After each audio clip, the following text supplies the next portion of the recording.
Hello all. Today we are going to talk about projectile motion. Okay.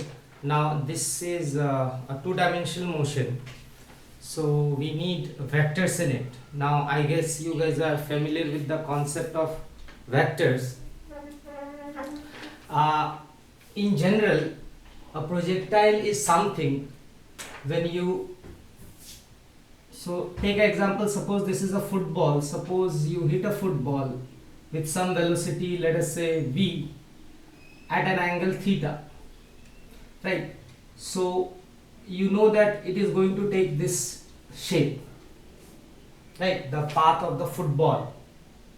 Or you can imagine this to be a golf ball also. Okay, you hit a golf ball, so this will take this shape. This shape is called parabolic shape. Now this is a two-dimensional motion, and what we are going to do, we are going to find some parameters of projectile motion, and in that we need the use of some equations which we'll talk about it.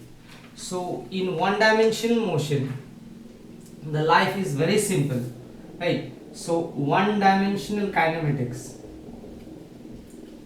In one-dimensional kinematics, we talk about where the particle is, means x, and we calculate what is the speed or velocity of the particle. So in one-dimensional kinematics, if you guys remember, x and v, we find it out. So and if acceleration is constant, then you guys remember how to calculate x. X is something ut plus half a t square, and v is given by two formula. V is u plus at, and v square equal to u square plus 2ax, right?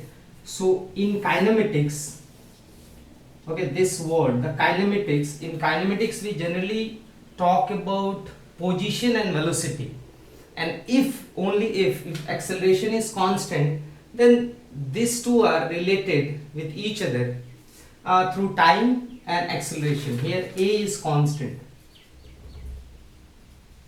Now as we talked about that, there is a huge difference from one dimension to two dimension. Generally two-dimensional motion needs vector, right? Now let us define what is projectile. So projectile is anything projected with some initial velocity, and after you project it, it moves its course through gravity, right? We are going to ignore air drag. So let me repeat again. A projectile is anything given an initial velocity. So maybe football you kick like this, or maybe a golf ball, maybe a bullet projected, maybe a missile projected, whatever. So projectile is anything projected with some initial velocity, and as it moves its course, okay, it will travel under gravity. Right now we are going to talk about projectile launched near very close to surface of the earth. So now it's a two-dimensional motion. Okay, let us try to understand that first. So this path is named as trajectory of projectile.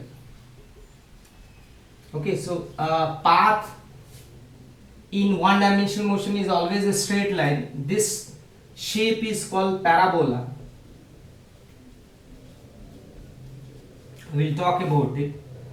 Now if I have to explain this, so in one-dimensional kinetics also you need an origin, right, from where you measure something.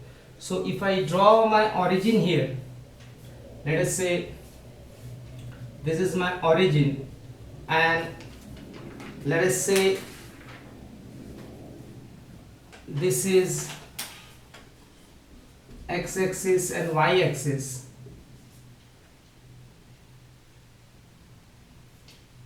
So you can see sometimes the ball will be here, or the projectile will be here, here, here and here. So at each instant, suppose this is at some instant t, t1, t2, t3. So at each instant the ball is traversing this path, right? It is moving through it. Now if suppose a particle is here at some time, let us say t, fine. Now if I draw a vector from the origin to this location, this vector is called position vector, and we are writing R for it. R is position vector. Now, if you now try to understand, this is x.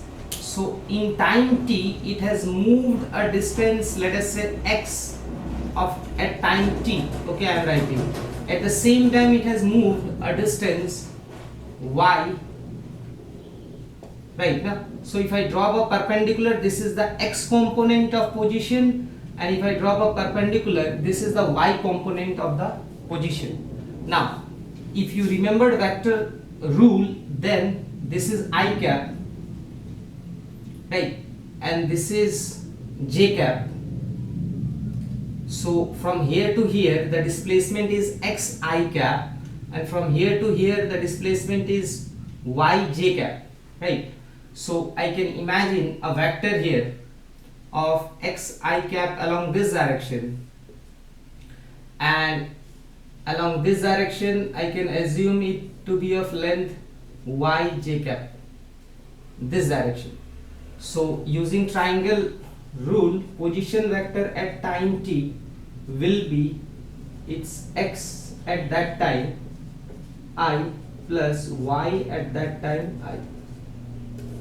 Now you can see there are two variables involved, x and y. That's why it's a two-dimensional motion. Okay, it's two-dimensional motion because as it moves, its x and y will change. Okay, if you pay attention here, x was 0, y was 0. Here, suppose at this point it landed, so you can see y will be 0 here, and so on, right? So what happens? This is an example of two-dimensional motion. Why? Because as the position vector changes, right, here the position vector will be this, here it will be this. So this position vector is changing because this is changing and this is changing, right? Now in studying this, so this is the position vector in projectile. In studying this, we have to assume some, we have to make some assumptions. So assumptions are going to be like, as the body moves in space,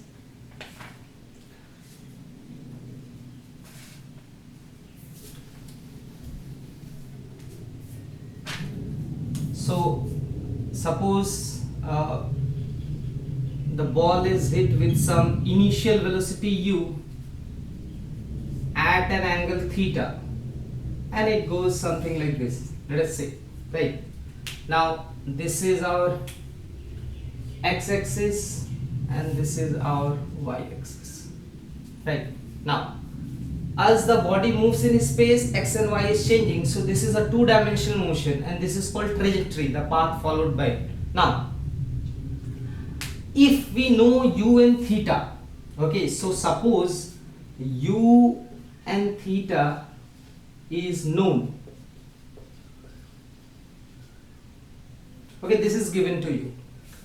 Can we calculate some very important parameters, like what will be the time of the flight? So as it goes from here to here, let us say time t equal to 0 here, and as it lands here, time is capital T. So can we calculate T? Capital T is called time of flight. Okay, so what is the time taken for the entire flight, right? Now can we calculate this? If you try to go to the center of this parabola, let us say here, this height, can we calculate this? This is the maximum height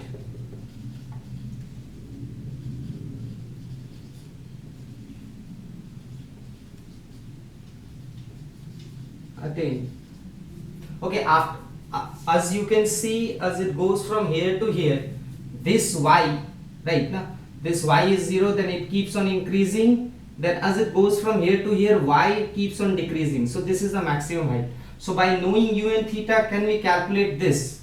And the last thing, we are going to calculate is this distance. We are calling it r. This is called range, or sometimes it is called horizontal range. So how far it lends, right? So in all the things we are going to discuss, we have to assume that u and theta is known, and we have to calculate these three important parameters, this and this. Now let us talk about one more thing, that as the particle moves at each point, let us say it is here, what is the velocity direction? Okay, so if the particle is here or anywhere, so let us take some more instance here. Okay, so it turns out we can learn this is not very tough concept, that if the particle, so in two-dimensional motion, right, suppose I am taking this two scenario, right, so I draw a position vector to this point, and I draw a position vector to this point. Okay, this point, I'm not drawing it here because it will look messed up. So these 2 points, suppose I am drawing here, so this is r1, or this is position vector, and this is r2. If you join these 2 points, then using triangle rule, you add this and equal to this is the resultant. Fine. So you can find it out that this vector, let us say delta r vector. Okay, so you can use triangle rule, r1 plus delta r is equal to r2. So delta r is r2 minus r1. Now what is delta r here? Delta r is called displacement. Okay, so if we consider a small time delta t of going from here to here, let us say it is taking a time delta t and its displacement is delta r. Now this delta r is calculated r2 minus r1. This is the displacement of the projectile during this time. Now we all remember that velocity is displacement by time. So velocity in delta t time is displacement by time. So I am writing. Now we can see that whatever is the direction of delta r will be same as that of velocity, right? So if I bring these 2 points,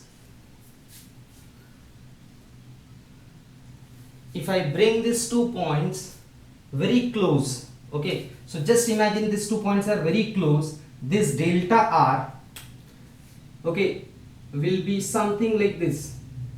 So if I bring these 2 points very close,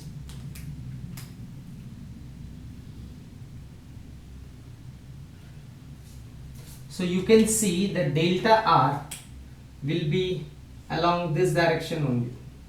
Okay, now what will be the direction of velocity? Velocity at any point will have the direction of displacement.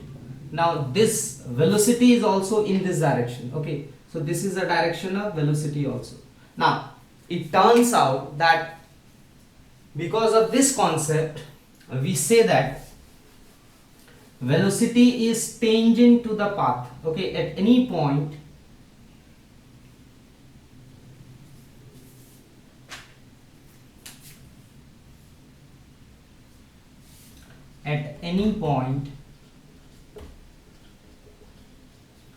velocity is tangent. Okay, so tangent is generally we encounter in circles, so it is a line which touches the circle at one point, so we can assume some sort of curve. So if the particle is here, let us say here, so tangent to this point will be this. Okay, if the particle is here, highest point, the tangent to this will be this. If the particle is here, tangent will be this. So at any point the velocity is tangent to that point. Okay, now if you pay attention and if you see this vector, then we all know how to find the component. So this is a vector. So how I can find the component? At the tail of the velocity vector I draw x-axis and y-axis. So if this is vector v, it will have two components. You drop a perpendicular, it will have x component and it will have y component. So vx is the component. So at this point it has two components, right? Same way you can also imagine that u is the initial velocity. So if I drop a perpendicular here, okay, just let me clear this. So if you drop a perpendicular here, this will be the x component of initial velocity and this is the y component of initial velocity. Now, so what about this point? At this point, if I draw, this will be my minus y axis or this is x axis. So this v vector has two components, this x and this y. If you see that top point, this one, then velocity is parallel to x axis. So at the highest point, it turns out at highest point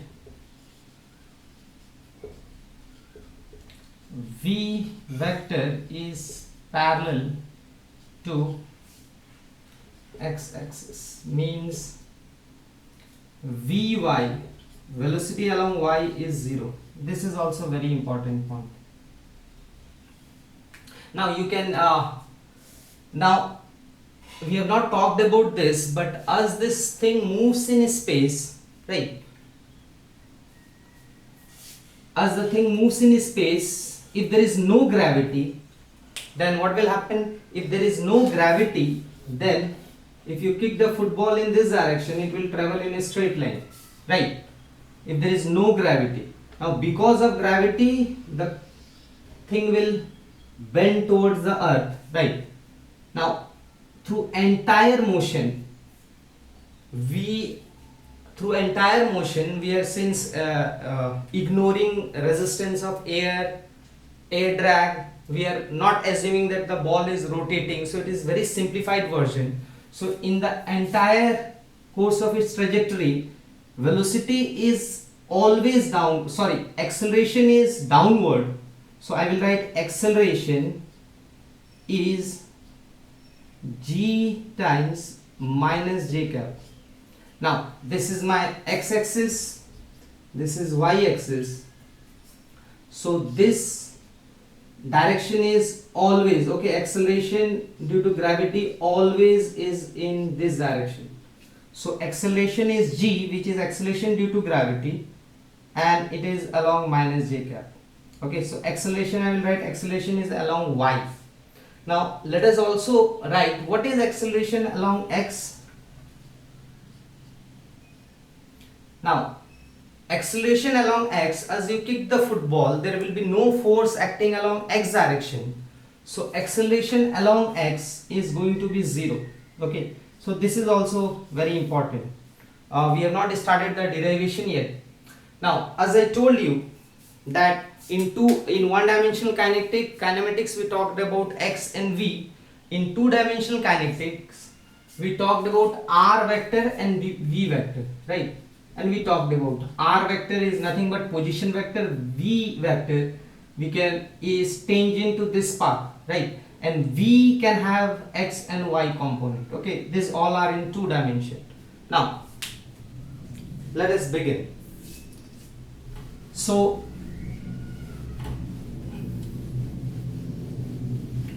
I told you that our target is to calculate t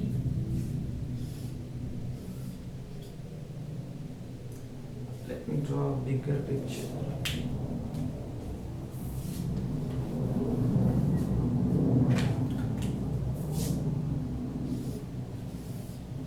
So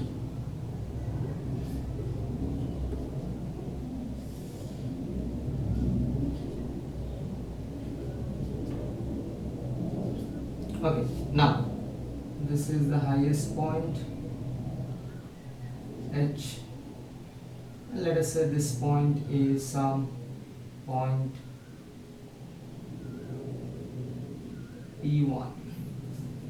Okay, so now this is two-dimensional motion, and we found out that along x there is no acceleration, along y there is no there is acceleration which is downward, vertically downward, and that is nothing but acceleration due to gravity. Now what we are going to do, we are going to write what is given. So what we are going to do, we'll study x and y independently. Okay, we'll see what is happening along x, we'll see what is happening along y.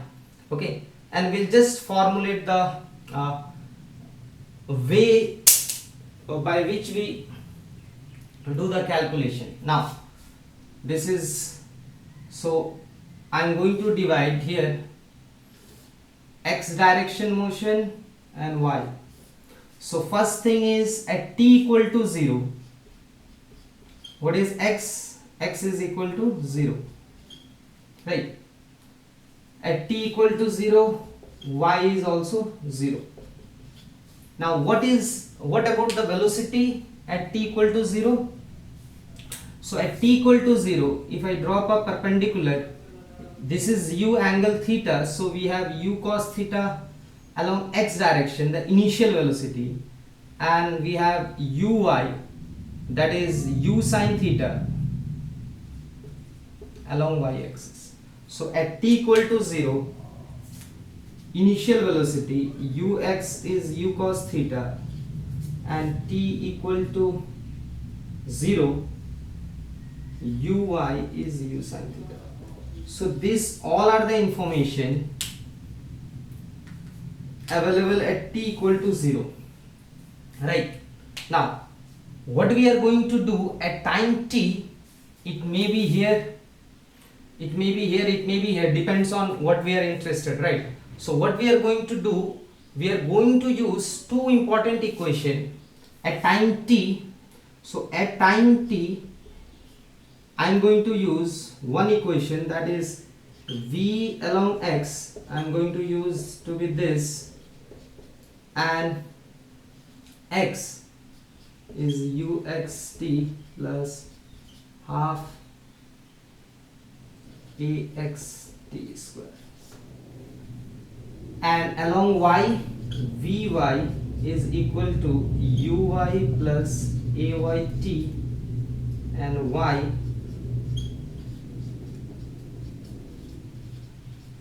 okay, this will get simplified more. Now see, since the motion is under constant acceleration, we can use this kinematics equation separately along x and y. So at time t, okay, let us say that at time t the particle is here, right? So we know that its velocity is tangential, so it will have x component, that is vx, and it will have vy component. This vx and vy at time t is given by this, and this distance it has traveled x here, right? Let us say x distance it has covered, and it is covered y, and x and y will be given by this. So actually this is the only thing we need here, and this will get simplified more because we talked about that ax is 0 and ay is minus g, right? Because acceleration along y is downward, so this equation will look like, okay, I am now writing the main equation. So this will get simplified as Vx equal to uxt. Ux is nothing but u cos theta, so Vx will be u cos theta times t, and x will be ux times t, that is u cos theta times t, and Vy will be uy minus gt, which will be u sin theta minus gt, and y will be uyt plus So if you substitute this and you substitute ux equal to u cos theta and uy equal to this, you will get this. Now before we move on, let me tell you, we'll use this equation and we'll derive the result, but this is the main concept. This is a time t equation and this is time t equal to 0. Okay, these are the only ingredients we need, so you need to understand this part more clearly. Fine. Now what happens, these things are the main concept behind all the calculation. Okay, and we'll see how the derivation goes, but before that try to understand this component parts. Okay, and before I derive this, let me tell you two important things, important phenomena. That suppose I asked you that if a ball is dropped vertically downward and at the same time if it is projected in this direction with initial velocity v, right, of course it will take a, so this is one question. A ball is dropped in free fall, this is in free fall, and this is launched along x direction and it goes like this, right, which will take more time. So once you release and once you throw in horizontal direction, so it goes like this, which one will take more time? So I told you that time taken will be same. Okay, now this kind of problem now we can tackle using vectors actually, or this idea, we'll talk about it. Fine. And one more thing, suppose there is some car. Okay, just imagine, and it has one gun here, let us say, and it is moving with constant velocity v. So velocity is not changing, v is constant, and there is a ball here. So now the thing is, in this case, as the cart moves with constant velocity, suppose this gun somehow throws the ball up. Now the question is whether it will come back to the same slot. Okay, so you can picturize like this. Suppose this is moving with constant velocity, this is thrown up. So the question is, the ball goes up and the cart moves further. So the question is whether the ball will again come back to the same slot from where it was launched. Fine. So this kind of thing we'll try to understand in the next video. Fine. And this is the main thing. From this we'll start in the next lesson. Okay. Thank you.